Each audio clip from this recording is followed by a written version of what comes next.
I've done a lot of storytelling on YouTube, and in fact I have a playlist that is entitled Storytelling.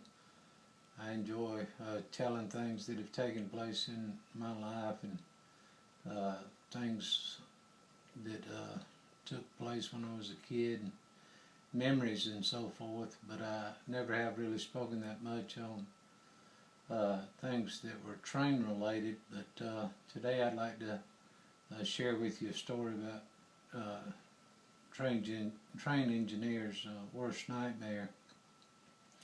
A year or so ago I was switching crew up in Upper Peninsula of Michigan with a conductor and a brakeman, both of them young, one in his 20s and one around 19 years old. And the brakeman was not that experienced. He was the 19-year-old, and I had a good cut of cars coming out of the wood yard in a paper mill. And the last I knew, the brakeman was with the conductor at the time, and he gave me the okay over the radio, the conductor did, to go ahead and pull out. So I pulled out quite a few cars, and he came over the radio and asked me, was the brakeman with me? And I said, no, I thought he was with you. And he said, no, I don't know where he is. So immediately I stopped the train, and we began to call him over the radio and didn't receive any response. And the longer it went on, the more afraid I became, and grew more and more nervous, and you begin to go through all types of scenarios and think of all kinds of images and things that could have taken place. And it's just a very unsettling feeling. And he said, go ahead and try your horn. So I blew the horn, and he saw him. He was on the bottom of the train.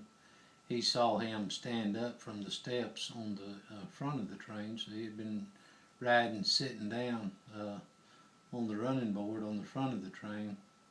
He said, he's on the front of your train. And I had all types of emotions come over me. Naturally, I mean, I was relieved, and I went out there and I kind of jumped on him because he scared me so bad. I said, man, don't ever do that to me again. You don't know how frightening that was for me to think, you know, something happened with you after I made a move with the train.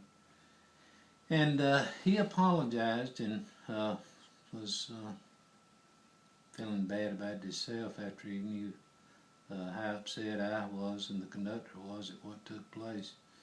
And then after I did what I did and kind of jumped on him, I felt bad about that as well, and I called him back up in the cab with me, and I apologized to him. I said, I didn't mean to come down on you, you know, in a mean-spirited way.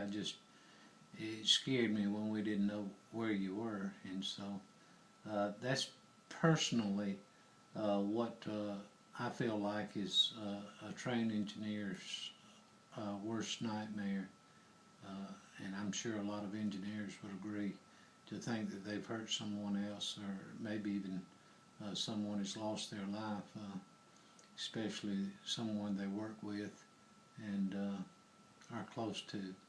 But I appreciate you guys listening. I thought I would share it with you all, and you other engineers, train crew people, feel free to leave your comments and subscribe if you'd like, and I appreciate you listening. Take care.